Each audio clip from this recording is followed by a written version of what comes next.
Okay, let's unpack this. Today, we're really diving deep into a huge chunk of American history, the 20th and early 21st centuries. Yeah, and we're looking at your sources here, covering everything from, Prohibition and the Great Depression, all the way up to the War on Terror. It's quite a span.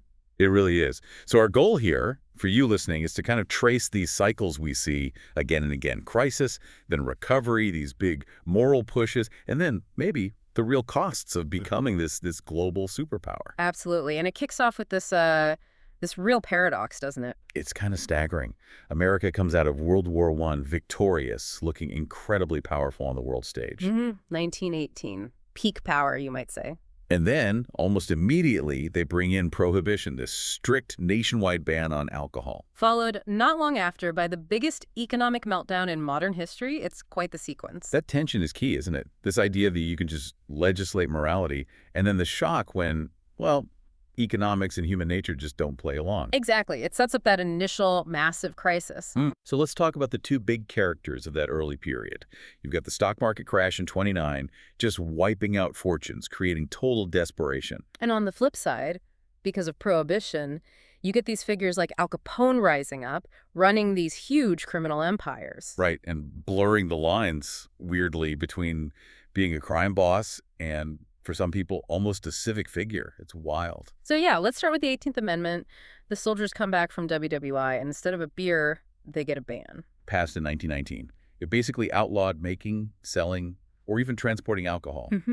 Except, for very specific things like religious ceremonies. And like you said, this wasn't sudden. Your sources show it was the result of a long, long push, mostly in the 19th century, the temperance movement. Yeah, groups like the Women's Christian Union, the Anti-Saloon League, they were really powerful forces. And their argument was fundamentally about social decay, framed around the family. Exactly. They painted this picture. Men blowing their wages on drink, leading to poverty at home, domestic violence, crime, even suicide, ruining families. So the message was clear. Vote dry to save the American family. A powerful moral argument. But the result? Almost instantly, the exact opposite of what they intended. Right. Instead of wiping out the alcohol trade, it just created this massive, untaxed underground market. And who stepped in to run it? Yeah. Organized crime. The mafia dons. They basically got handed a monopoly. And they fought tooth and nail for it. The sources call it the beer wars. These incredibly violent gang rivalries over who controlled the illegal booze trade in different cities. It became the perfect breeding ground for organized crime to grow, using the profits from alcohol to expand into gambling, prostitution, you name it. Which leads us inevitably to Al Capone, probably the most famous name from that whole era. Yeah, the sources say he moved to Chicago right in 1919, the year the band started. He basically grew up professionally with Prohibition. Saw the opportunity. And that nickname, Scarface, from a knife cut on his cheek, apparently nobody called him that to his face, only behind his back. He set up the Chicago outfit, and his method was just brutal efficiency, eliminating rivals. Like the St. Valentine's Day Massacre, 1929, his guys, dressed as cops, gunned down 7 members of a rival gang. Just a cold, calculated message. The scale of his operation was just mind-boggling. Making something like $50 million a year back then, that's an insane amount of money. Controlling hundreds of speakeasies, gambling joints. But here's the twist. The thing that gave him some public cover. The charity angle. Exactly. He funded soup kitchens, free food for the poor. And this was during the Depression, when the government wasn't doing enough. So some ordinary people, struggling to get by, actually saw him as a kind of Robin Hood figure in Chicago. Which tells you a lot, doesn't it? Yeah. About how desperate people were and maybe how ineffective or corrupt the official systems felt. People were willing to overlook the violence if someone was actually helping them survive. And the corruption wasn't just at the street level. It went right to the top. Yeah, your sources even mention President Warren G. Harding, president from 21 to 23, apparently drinking confiscated illegal booze right there in the White House. Yeah. So the whole moral crusade was kind of a farce from the beginning in some ways. Hypocrisy everywhere. Definitely. But even with all that crime and corruption, the really big shock, the thing that truly shook the nation, came from Wall Street, the 1929 crash. Right. Before WWI, stocks were mostly for the rich. But after the war, things changed. Your sources mention Charles Mitchell at National City Bank pushing hard for ordinary folks to get involved. Brokerages popped up everywhere. Suddenly, everyone's shoe shine boys, office clerks, you name it, was playing the market. And crucially, not always with their own money. Lots of borrowing. buying on margin. Which means you only put down a small bit of the stock's price, borrowing the rest. Everyone just assumed prices would keep going up forever. A classic bubble. And people like Paul Warburg, established bankers, they saw it coming. They warned about the speculation, but nobody wanted to hear it. The market just got overloaded. Then the smart money, people like Joseph Kennedy apparently, saw the peak and started quietly selling off their huge holdings. And that triggered the panic. Once people saw big players getting out, everyone rushed for the exits. October 1929. It all came crashing down. Black Thursday, the 24th, was the start of the panic, but Black Tuesday, the 29th, was the total meltdown. Something like $25 billion just vanished. In the last week of October alone, billions in today's money. Gone. And the panic spread instantly to the banks. People lined up, desperate to get their cash out, terrified it would disappear too. Which, of course, the banks couldn't handle because of how they operate, right? The fractional reserve system. Exactly. Banks only keep a small fraction of deposits on hand. The rest is loaned out. When everyone demands their money at once, there's nothing left. So banks started failing. Thousands of them. By 1931, the sources say 3,000 banks had closed their doors. And that just froze everything. No more loans, no investment, businesses collapsed left and right, unemployment skyrocketed, up to 25% nationally, even higher in some cities. The stories are just heartbreaking. Brokers who were rich one day, selling their fancy cars for $100 the next. People walking the streets with their resumes pinned to their coats, begging for any work at all. It shattered that core American belief, that if you just worked hard, you'd be okay. Suddenly, that wasn't true anymore. So this absolute economic devastation, it created a huge political opening. President Hoover got blamed, rightly or wrongly, for not doing enough. Yeah, his unpopularity really paved the way for Franklin D. Roosevelt, FDR, who was governor of New York at the time. Elected in '32 with his massive mandate to do something, and he launched the New Deal. Which, according to your sources, was really about three things: relief, recovery, and reform. Basically, the federal government stepping in a huge way. The scale was unprecedented. Take job creation. Programs like the Civilian Conservation Corps, the CCC. Right, hiring hundreds of thousands of young, unmarried men to do conservation work, planting trees, building trails, flood control stuff. It gave them a paycheck, kept them busy, and did useful work for the country. And then there were fundamental changes to the financial system, like the FDIC, Federal Deposit Insurance Corporation. Huge, guaranteeing bank deposits up to a certain amount. That was essential to restore people's trust in banks after all the failures. Yeah, absolutely crucial. The New Deal also started looking at things like medical insurance, helping people buy homes by backing mortgages, stabilizing the housing market. The government was becoming this safety net in a way it never had been before. But maybe the biggest, most lasting piece was the Social Security Act. Right. Setting up a federal system for retirement income, unemployment aid, help for poor families with kids. It was a fundamental shift. The government taking responsibility for basic economic security for its citizens, trying to prevent that kind of mass destitution from ever happening again. Okay, so while all this massive economic restructuring is happening, FDR also makes a really interesting and very practical decision about that other big issue we started with. Prohibition. He decided to end it. Yeah. And while, sure, people were tired of the crime and hypocrisy, FDR's main reason seems pretty straightforward. Money. Pure and simple. The government was broke, spending massively on the New Deal. Exactly. He argued, look, if we legalize alcohol again, we can tax it. That's a huge new revenue stream to help pay for these programs and cut the deficit. Makes sense. So in 1933, they passed the 21st Amendment, which did one simple thing: repealed the 18th Amendment. And that's unique, right? The only time in U.S. history a whole constitutional amendment has been just reversed, canceled out. It really is a testament to how much of a failure Prohibition was seen to be. And the public reaction wasn't just quiet relief. It was apparently a huge party. Oh, yeah. Bars put up signs, "Farewell 18th Amendment." People were literally celebrating in the streets. Your sources captured the mood with slogans like, "We want whiskey, we danced on the tables." A complete turnaround from the vote-dry era just over a decade earlier. Shows how quickly public sentiment can shift. Okay, so the U.S. gets through the Depression, wins World War II, and enters the 1950s looking like the undisputed global powerhouse. The numbers are pretty stark. By 1950, U.S. GDP is like $300 billion. The Soviet Union, $132 billion. Not even close. Plus, America had the bomb, the only country with atomic weapons initially.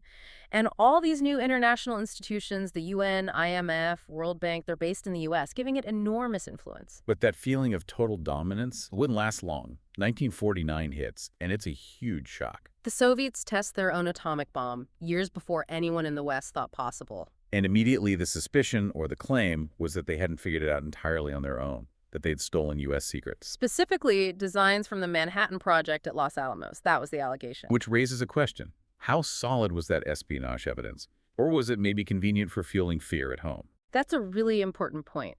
The evidence was often murky, relying on confessions, sometimes under pressure. But it was used very effectively to build this narrative of internal communist infiltration. Which brings us straight to the Rosenberg case. Right. David Greenglass confesses to spying, and he points the finger at his own sister Ethel and her husband Julius Rosenberg. They were convicted, and despite huge international protests, even pleas from the Pope, they were executed for espionage in 1953. It remains incredibly controversial. Later analysis mentioned in your sources seems to suggest Julius was likely involved in spying, but the case against Ethel was much weaker. Regardless, their execution had a massive impact. It cemented this fear in the public mind. Communists could be anywhere, even inside our most secret projects. And that fear created the perfect stage for Senator Joseph McCarthy. Absolutely, McCarthyism. He just ran with that paranoia, launching these witch hunts, accusing people left and right of being secret communists, in the government, in Hollywood, in schools, everywhere. Thousands lost their jobs, careers ruined, often based on nothing more than accusation. The level of paranoia was kind of insane. Yeah, your sources mention things like the polio vaccine being called a communist plot. Right. It sounds absurd now, but it shows the climate. Even huge stars like Charlie Chaplin weren't immune. He faced accusations, felt unwelcome, and basically ended up leaving the U.S. for Europe. So, massive anxiety at home. Meanwhile, the global strategy was containment, trying to stop Soviet expansion. Because the Soviets were pushing. They backed a communist coup in Czechoslovakia in 1948. And the first major flashpoint was Berlin. The Soviets blockaded West Berlin in 1948, trying to force the Western Allies out. But the U.S. responded with the Berlin airlift. An incredible operation, flying in supplies nonstop for almost a year. A huge symbolic win. Though the division hardened, in 1961 the Soviets built the Berlin Wall, a physical symbol of the Iron Curtain. And the main U.S. response to contain Soviet military power in Europe was forming NATO in 1949. Right. The North Atlantic Treaty Organization. Initially 12 countries. Basically saying an attack on one is an attack on all. A clear message to Moscow. But containment wasn't just a European thing. It pulled the U.S. into actual fighting, a hot war in Asia, Korea. 1950, North Korea, backed by the Soviets, invades South Korea. And the U.S. used a lucky break. The Soviets boycotting the UN Security Council at that moment to get UN authorization for military intervention, led by General MacArthur. Looked like a quick victory at first, but then the UN forces pushed too far north, close to the Chinese border. Big mistake. Mao Zedong's communist China jumped into the war with huge numbers of troops, pushed the Americans right back down the peninsula. It got incredibly tense. President Truman actually considered using the atomic bomb again to stop the Chinese advance. Wow. Thankfully, that didn't happen. But the war ended in a bloody stalemate in 1953. Saved South Korea but cost 36,000 American lives and left the peninsula divided, which it still is today. The Cold War rivalry permeated everything, didn't it? Even reaching for the stars, the space race. And initially, the Soviets were winning. Sputnik in 57, the first satellite. Then Yuri Gagarin in 61, the first man in space. Those were huge blows to American prestige. It made it feel like the U.S. was falling behind technologically. So President Kennedy responds with this incredibly bold goal. Land a man on the moon and bring him back safely before the end of the 1960s. The Apollo program. An absolute massive undertaking, hugely expensive, incredibly risky. And we shouldn't forget the tragedy along the way. Apollo 1. The fire on the launch pad in 67 killed 3 astronauts. A terrible reminder of the dangers. But they pushed on. And in 1969, Apollo 11. Success. Neil Armstrong takes that one small step. The U.S. wins the race to the moon. A huge symbolic victory. But the cost. Your sources say $24 billion back then. like $100 billion today. And all this competition, the space race, the arms race, it created this constant underlying anxiety in America during the 50s and 60s. The threat of nuclear war felt very real. Yeah, people building fallout shelters in their backyards, kids doing duck and cover drills under their desks at school. Just imagine growing up with that constant low-level fear, hiding under a desk from a nuclear bomb. It's chilling. And that fear almost became reality in October 1962, the Cuban Missile Crisis. Probably the closest the world has ever come to nuclear annihilation. The Soviets secretly shipped nuclear missiles to Cuba, medium-range ones, capable of hitting major U.S. cities, Washington, D.C. included. And Cuba is only, 90 miles off the coast of Florida? About 161 kilometers. Suddenly, the threat wasn't abstract anymore. It was right there. Kennedy's response was a naval quarantine of Cuba, carefully avoiding the word blockade, which is an act of war. The standoff was incredibly tense. Your sources even mention a specific close call with the Soviet submarine, the B-59. Right. Apparently, the captain thought they were under attack from U.S. warning shots and almost launched a nuclear torpedo, only stopped because one officer refused to consent. Terrifying. Thankfully, cooler heads prevailed. Kennedy and Khrushchev struck a deal. The Soviets removed the missiles from Cuba. And the U.S. promised not to invade Cuba. But there was a secret part too, right? Yes.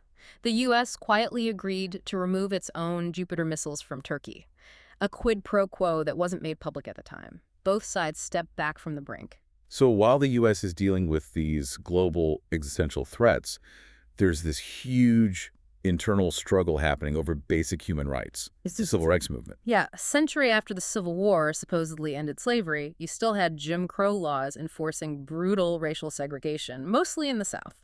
And the name Jim Crow itself comes from this racist minstrel character created by a white actor back in the 1830s to mock black people. That was the namesake for these laws. And the laws touched everything. Separate waiting rooms, water fountains, schools, entrances to buildings, and systematic disenfranchisement, making it almost impossible for black citizens to vote through poll taxes, literacy tests. But the resistance was building, grounded in nonviolence. You see it starting with things like Rosa Parks in Montgomery in 1955. Her refusal to give up her bus seat sparked the Montgomery bus boycott, led to the formation of groups like the SCLC, the Southern Christian Leadership Conference, with Martin Luther King Jr. as a key leader. And students really picked up the nonviolent tactics, like the sit-ins at segregated lunch counters, just sitting there demanding service, facing horrible abuse. And the response was often just brutal. Police attacks, dogs, fire hoses, violence from white mobs, the KKK, freedom riders being attacked and killed. The images from Birmingham were particularly shocking, weren't they? The Children's Crusade, police arresting thousands of kids who are marching peacefully. Seeing that on TV really moved the needle for national opinion. All that pressure, culminating in moments like Dr. King's I Have a Dream speech in Washington in 1963, it built undeniable momentum for change. Leading to major legislative victories, the Civil Rights Act of 1964. Which outlawed segregation in public places and banned employment discrimination based on race, color, religion, sex, or national origin. Huge. And then the Voting Rights Act of 1965. Which finally dismantled those Jim Crow voting barriers like literacy tests and poll taxes. A massive step towards fulfilling the promise of democracy, achieved largely through nonviolent struggle, a full century after the Civil War. So these incredible strides forward on civil rights at home, but almost simultaneously, the U.S. is getting deeper and deeper into another conflict abroad.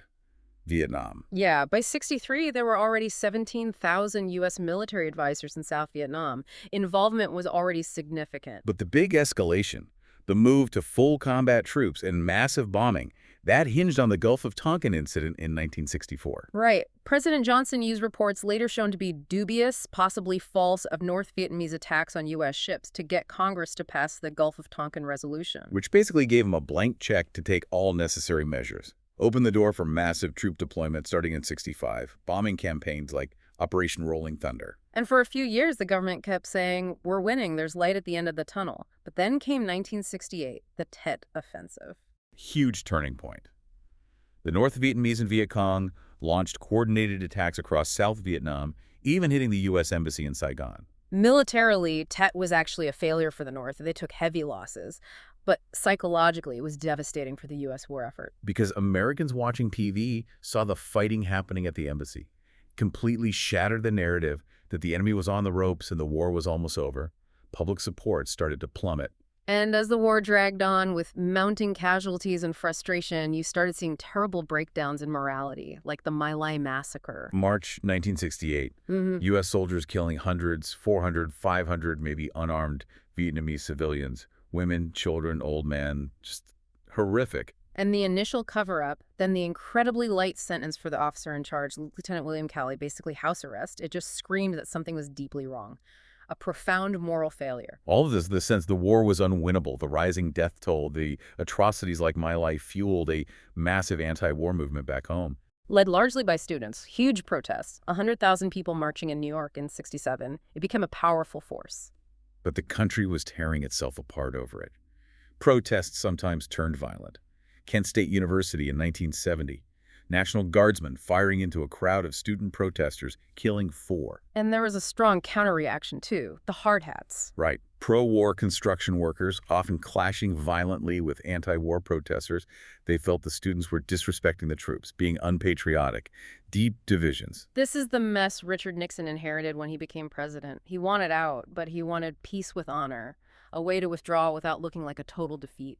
And a key part of his strategy was that opening to China in 1971, that famous visit. Why was that so important geopolitically? Because by talking to China, Nixon drove a wedge between the two communist giants, China and the Soviet Union.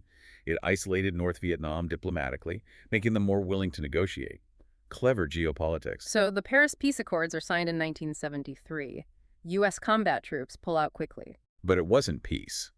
South Vietnam collapsed 2 years later.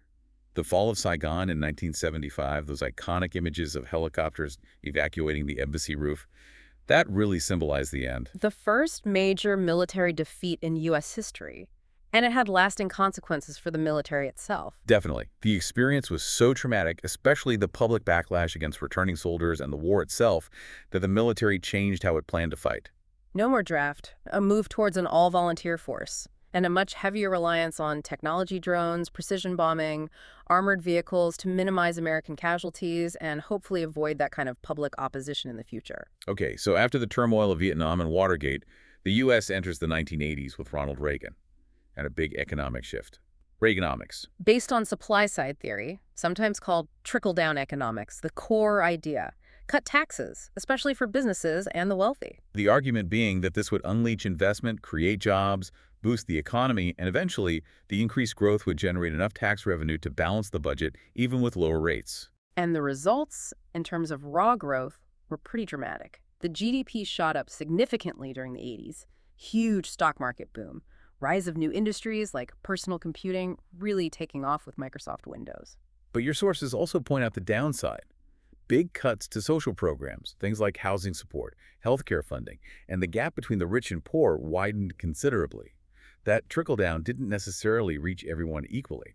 Alongside the economic changes, Reagan's big foreign policy goal was confronting the Soviet Union, his evil empire. He ramped up defense spending massively, doubled the budget between 1980 and 88, focused a lot on rebuilding the Navy. And then there was SDI, the Strategic Defense Initiative, Star Wars. This hugely ambitious, maybe technologically questionable, plan to build a space-based shield to shoot down Soviet nuclear missiles. Whether it could have actually worked is debatable, but its economic impact on the Soviets might have been significant, forcing them to try and keep up, straining their already struggling economy.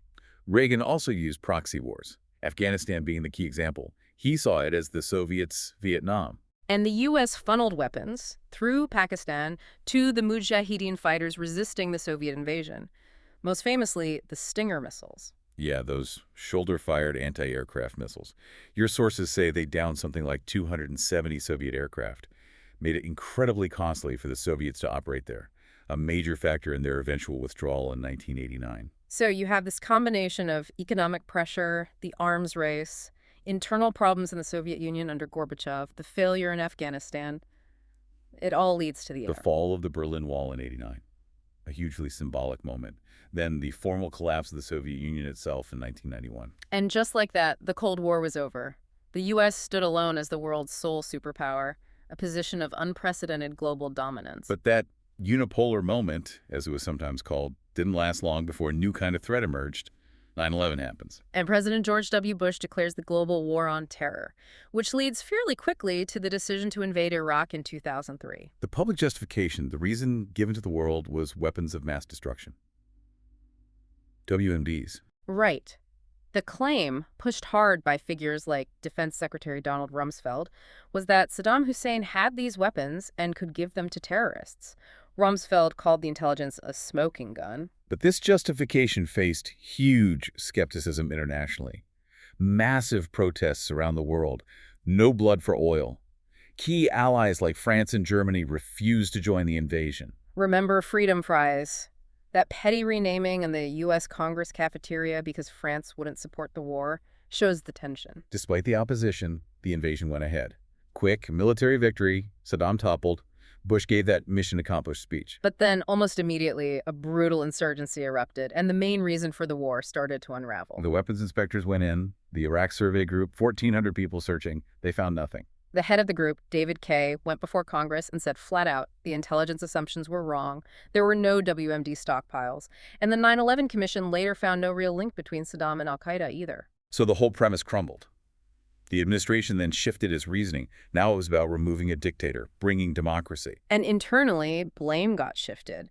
The CIA director, George Tenet, ended up resigning, taking the fall for the intelligence failure. The war dragged on for years, very costly in terms of American lives. Over 900 deaths in 2007 alone.